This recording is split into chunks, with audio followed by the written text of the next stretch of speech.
Hey everybody, what's going on? Good evening, good evening. This is Jamal Burt from EBO, and I'm here to do another EBO live for you. Again, every Monday, 9 o'clock, I get on here and I kind of just give you guys some tips about, just what to do with your student, how to get them to that next level. And today, I have my screen share here. I don't know, it looks like it's repeating all over my screen. But today, what I'm actually doing is I'm going to use my computer screen to kind of show you, not just tell you some stuff, but actually show you some actual things you can do with your child to get them prepared for math classes. Now, as we can see, math classes, hey, Renee, how you doing? What's going on? Hey, all right. Math classes, math. As a tutor, being here, all I ever hear is about how math is hard for students. I mean, continues to be a thorn in almost every student's side. When we get phone calls here at EBO as far as math is concerned, it just seems like that's it. That's what the phone calls are always about. Math. My kid is struggling in math. I deal with a lot of the high school students in college, and there's a lot of issues that the high school students have, and even middle school students have, when it comes to math. And so what I've realized is that there are certain basic fundamental things that these older students haven't grasped yet that mess them up in math in the upper levels. And what I want to try to do is explain some of these things and how to fix them, or just at least give some solutions to the issue so that you can start off early making sure that your child gets what they need for math. Okay, so the first thing I want to talk about are multiplication tables. Y'all, that's a deal breaker right there. Multiplication tables is just like that. That's the thing that I see just is the biggest issue, where I have students where if I ask them a simple multiplication problem, like what is 6 times 7, that they actually need to grab their calculator in order to answer the question. And as a junior or a senior in high school, they shouldn't be doing that. They should know their multiplication tables. But because they don't know their multiplication tables, that's why they've been struggling in math for so long. So what I want to do is I want to show you a way, back when your child's in 3rd grade, 4th grade is when multiplication tables should be kind of learned. There's a way that you can teach your children their multiplication tables without a lot of stress, without a lot of issues, and it works very well. As a matter of fact, we've used it with a lot of students here, and they always come in. We get them about maybe a month or two, and they learn them backwards and forwards. So what I have something already prepped for you. And as you can see, this is a basic multiplication table right here. And it's got everything up to the 12. Now, what you're supposed to do is the kid needs to know at least up until the 12 times tables, right? But the issue is this is a lot. This is about what? You're talking about 144 problems, maybe a little more than that. And so what we want to do is, here's what you do. I'm going to pull this up here. You have, let me see if I can get to here it is at the bottom. I'm going to highlight what most kids already know. So when I sit down with a child and I say, okay, let's learn our multiplication tables, I ask them, 3rd grade, 4th grade, this is what you already know, right? The 1 times tables, like, yeah, I know my ones. So I take a highlighter and I box out the ones, just like this. And then I say, okay, you know your 2s. A lot of them by that time know their 2s. So I box the 2s out because this is something they already know. Okay? Excuse my lines here. It's kind of hard to draw on this pad here, but I'm making it work. All right, but their 3s, 4s, they mostly know their 5s. A lot of kids already know how to count the 5s. What I'm doing is I'm actually boxing out what it is that the kid already knows so that we don't have to focus too much time on that because they've already got it under their belt. 10 times tables, always something that most kids know. Just add a 0 at the end of the number. That's all you got to tell them to teach it to them. 15 times 10, put a 0 after the 15. What does it make? 150. Good. Now, 11 times tables, they know basically just double the number. Now, of course, you're going to have to know 11 times 11 and 11 times 12. Those are usually touchy, but only those 2. The rest, they pretty much get. So that leaves all the rest of these, the 3s, the 4s, the 6s, the 7s, the 8s, the 9s, and the 12s. Now, here's what you do. Since they know the 1s and the 2s, they don't need to know 3 times 1, 3 times 2 because they're past that. So you start at the 3 times 3. Get them to know that. Get them to know 3 times 4, 3 times 5. Oh, wait a minute. You don't need 3 times 5. Why? Because they should already know that knowing their 5s. So I can take that off. And here we go. 3 times 6, 7, 3 times 8, 3 times 9. They know their 10s and they know their 11s pretty much, 3 times 12. So that means out of the 3s, they really just need to learn 1, 2, 3, 4, 5, 6, 7 facts. Now, when you go to the 4s, they don't need to go over 4 times 3 anymore because they learned it over here in the 3s. So you start at 4 times 4. If you kind of see what I'm doing here, I'm lessening the amount that they have to really learn because they've already learned most of these in other tables. There it is, 4 times 12. They know these already. So now they just got to focus on 1, 2, 3, 4, 5, 6. Each time they go down to another times table, it takes away one more fact they need to learn because they've already gone over those before that. Now they only need to know 5 here. Now they need to only know, oops, sorry. Like I said, it's hard to draw on this tablet here. 8, 7 times 9, and then 12. And so on and so forth. And now as I keep highlighting these, boom, it becomes one less and one less and one less until they get to these 12s. And now I'll say I'll highlight the 11 times 11 because and 11 times 12. Okay? Then they only need to know this one right here. So we just went from knowing a whole bunch of facts they got to learn to 7 on one day, or say 7 this week. Then they learn 6 the next, 5 the next, 4, 3, 2, down to these last 3 right here. As you can see, it takes away a lot of the anxiety of learning multiplication tables if you just use this table here, because it basically just shows. And I learned this off of YouTube, y'all. This was not something I just invented. You can look these things up and find what's best for you and your child. But this right here is a great tip to use to learn or have your child learn the multiplication tables quickly and without a lot of pain and headache. And of course, flashcards are always the best thing. But just get the flashcards for these and it'll work. All right, so multiplication tables, gotta get that down. Because once they learn multiplication, then they understand division. And once they understand division, then they can understand fractions, which is where I'm about to hit next. Fractions. Fractions is number 2. The big thing that I see that both like students and parents just run fast from, like, oh my God, fractions, I can't stand fractions. They just, if I say fractions, I swear, people cringe. So what I want to do is kind of get away, get that fear away from fractions. And one thing that they need to understand about fractions is basically all a fraction is doing this. Fractions are all built, you got something here with a line. Now notice something, the fraction symbol itself, the division symbol itself is basically just a fraction. You have a dot here and a dot here, which represents a number, and then you have a line that represents a division line. These looks like a fraction with 2 dots, doesn't it? Please remember this. Here's a trick that I teach when using fractions and multiplying with fractions that I teach students. This is one trick that I use. I have plenty of them, but I'm just going to give y'all one today. If y'all want to know some more, hit me up and I'll try to tell you some more. How do you multiply fractions times whole numbers, right? Easy trick. Taught it to my daughter when she was like in 3rd grade because she knew some of the multiplication tables and she never forgot it. Same thing with my son. They do it quickly now. Here's what I do. I'll give you an example. You got 3/7 times 28. What does that equal? Now, if you have 3/7 times 28, right? Most people have learned the traditional, okay, put 28 over a 1, and then, you can cross out the 28 and cross out the 7. Listen, what if I told you that the easiest way to do this is this? Remember, teach them this, that the bottom means divide, and the top means multiply. On any fraction is built this way. The bottom is division, the top is multiplication. So the key to this problem is easy. Do 28 divided by 7. What does that make? 28 divided by 7 is 4, right? Most of y'all can do that. That's 4. Then you take 4 times 3. And what does that make? 12. The answer is 12. You just divide the bottom, multiply the top. One more time, divide the bottom, then multiply the top. It is that simple. Now, I'll give you another one. See if you can do it yourself. Okay, you ready? Here we go. Let's do 5/8 times 56. Again, if your child knows their multiplication tables by now, then they should know a lot of their division because they're very related.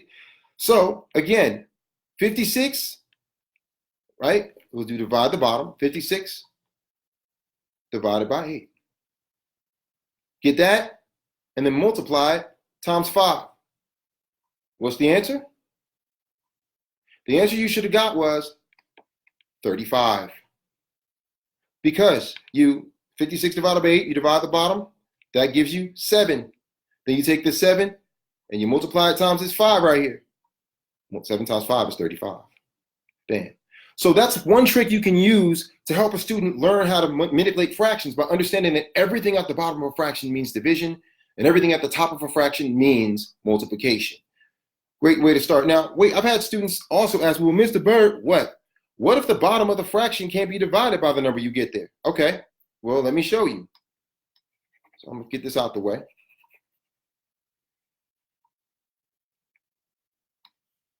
So we got the bottom.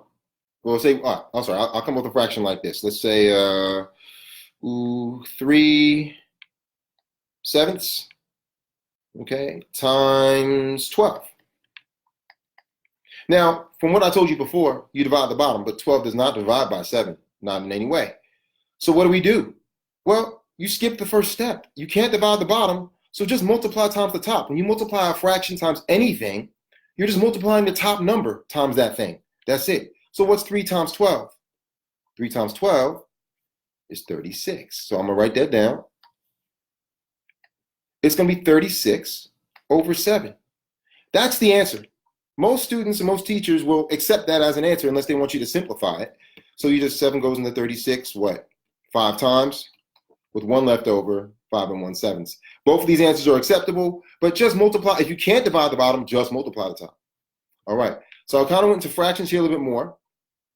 So let's talk about now integers. What are integers? Integers is number 3, big 3 on the list. So you got multiplication tables. This is to brief here.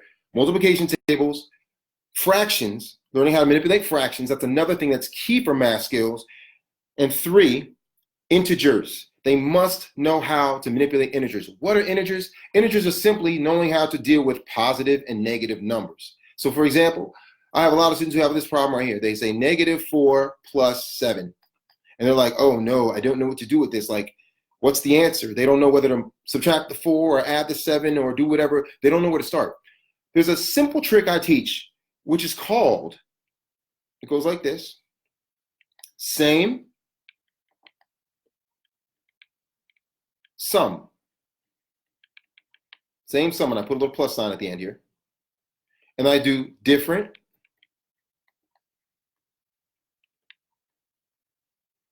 difference. It's a DIFF for my bad handwriting out there, y'all, sorry. And same sum, different difference work like this. If they're the same sign, add the numbers.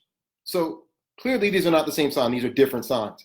But if one's negative, one's positive, boom, you subtract the numbers. Difference. If they're different signs, you subtract the numbers. Oh, look, they're different signs. So 4 and 7, the difference between them is 3, right? And all you got to make sure is that once they do same sign, different difference, that's just to get the number right. This top part is just to get the number right. The bottom part is to get the sign right. The sign means it's always going to be the same sign. I put a star because this is important. Same sign as the bigger number.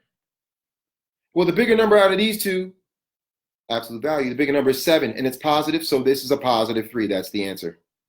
Positive 3. So if we follow same sum, different difference, we're going to see that we can get these right at any time. Here, let me give you a couple examples of how this works. Let's try -2 minus 3. They're the same sign, same sum, same sign, so I'm going to add the numbers. That's 5. And then the bigger number of the two is 3, and it's negative. The sign will always be the same sign as the bigger number, so the answer is going to be -5. Period. End of story. And if you see, that's absolutely correct. Okay, let's try one more. For y'all paying attention out here. We have, let's do 3 minus 8. 3 minus 8, well, they're different again, aren't they?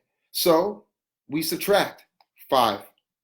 And then 8 is bigger than 3, and it's negative, so the answer is -5. Ta-da! You just remember same sum, different difference, and that the sign, the answer will always be a bigger number, the bigger number of the two that you use. You can't get this wrong. They will never get this wrong, okay? Just remember this, they get it right. I don't have my notes attached tonight. I don't have them, but I will attach them onto my online, and I'll post them on the site eventually, probably tomorrow, so that you guys can get these notes and follow what I'm saying tonight. All right. So I'm almost done. I just wanted to show you these things quickly tonight. So we have things having to do with multiplication tables. We have things having to do with the fear of fractions and how to get over them, which is what we do extensively here at EBO, and integers, how to get them past positive and negative numbers and stop being afraid of that stuff. Next thing we got to learn, that they got to teach them is, okay, now that you know how to do fractions and stuff, you got to learn how to associate them with decimals and percentages. They got to learn that too, because you're going to see a lot of word problems that they're going to get in the upper levels that have to do with fractions and percentages. So one way I do it is with money. Money is always a great teacher when it comes to math. For example, all right, take $1, break it up into 4 pieces. So all of us think, okay, $1 broken up into 4 pieces, that's how many is each piece? They're each a quarter, 25 cents. So I teach them 1 out of those 4 pieces is equal to how much? 25 cents. Hey, wait a minute, 1/4 is equal to 0.25. Oh, light bulb. So wait a minute, if I have 3 of the 4 pieces, as in 3 of the quarters, how many cents is that? And most kids can count out, oh, that's 75 cents or 0.75. Oh, this is just a shortcut, y'all. I'm not gonna give you everything, but you can do this with quarters, knowing how to use your quarters to teach decimals. You can also use a $100 bill. You need 5 of what to make a $100 bill? Most of us adults know 5 $20 bills, right? So that means if you need 5 $20 bills to make $100, that means how much would you need to just have, excuse me, I'm saying this wrong. How much would one of those 5 pieces be? If I took a $100 bill, chopped up into 5 pieces, how much would one of those pieces be? Most childs will tell you, oh, well, since they're each $20, then one of those 5s is 20. Exactly. Okay, smarty pants, since you got that, what if I had 3 of those 5 pieces, If I had, you chop them up into 5 pieces, each of them is 20, then if I had 3 of them, how much would it be? Oh, well, that'd be 3 20s, so that'd be 60. Correct. You teach them the basic piece, and they can build upon that easily. So use money to teach decimals. It's the best thing. And then to turn them into percentages, teach the child basically, let's move the decimal point over twice. That's equal to 60%. There you go. Now you have it all the way across. Teach them all together, not separately, and the child will begin to understand the concept all together, and they'll catch on to it faster.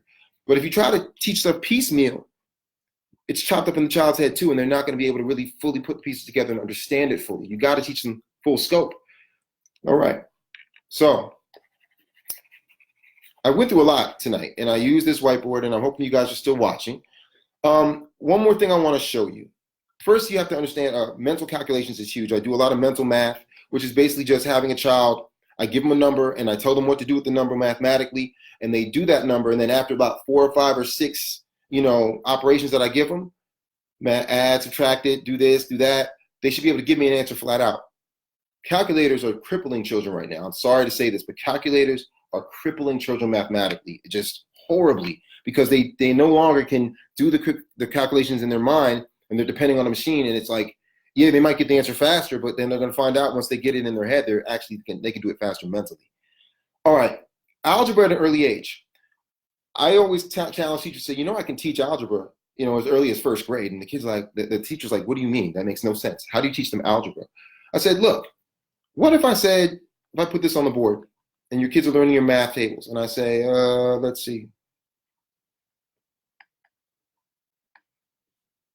Many kids could do this 1st, 2nd grade and say, oh, that's a 2. 5 plus 2 equals 7. I'm like, exactly. So wait a minute, what if I did this though? And I told them, guys, what is the X supposed to be? After a while, they'll connect the 2 and say, oh, well, X must be 2. Right, so you're saying that X is 2? Oops, I did that backwards, excuse me. You're saying that X is 2? They're like, yes, exactly. They just solved for X in their head without even thinking about the problem. Like really, they saw it up here and they put it together. You can teach this early, and they'll be able to get used to seeing letters with their numbers, so that they'll understand that this is a variable and that it can represent any number that it needs to fit the equation. This is a 2. Period. X is equal to 2. Keep doing that. After a while, your child's going to catch on. And by the time they get to middle school, when this is actually first introduced, they're going to be so used to letters being with their numbers, they'll be able to manipulate it in any way possible. So there's just ways to get math skills into a child's head early so that they're not bum rushed with it later on and being scared about it. All right, folks, I'm pretty much done with the presentation tonight. Again, if you guys need some more tips, call me. Call the number here at EBO, 770-288-8595, or hit me up at j.burt@ebotutoring.com. I'll write it up here as a matter of fact if you're still watching. That's j.burt at, excuse me, at ebotutoring.com. And note, you see how I'm using this whiteboard here? I have a program that I use, for most of y'all are familiar with, Zoom. And I'm able to do this online. So I can actually tutor students online as well as some other tutors I have here. So if your child is not within range, within the McDonough area or Georgia area, please hit us up. We can do online tutoring and we can teach all this stuff to your child easily. I do high school students and college students online, and I teach them their algebra, their calculus, all the stuff on here. And I pull up worksheets like I did with the multiplication sheet before this, right here, and I can just work on stuff with them and talk with them. And it's like FaceTime because my face is there and their face is there. It's awesome. Anyway, listen, thank you all for coming out tonight. Thank you for listening to me. Remember, learn, grow, EBO, hashtag learn, grow, EBO, to kind of see our testimonies and kind of see what we do here at EBO and see pictures and stuff. That's on Instagram, that's on Facebook, that's on Twitter. Just hashtag learn, grow, EBO. Hit us up. Let me know what's going on. I can definitely like to help you here. And I've had a good time tonight, you guys. Thank you so much for paying attention here. And hit me up some other time later. Good to talk to y'all. All right. Be good. Be blessed. Bye.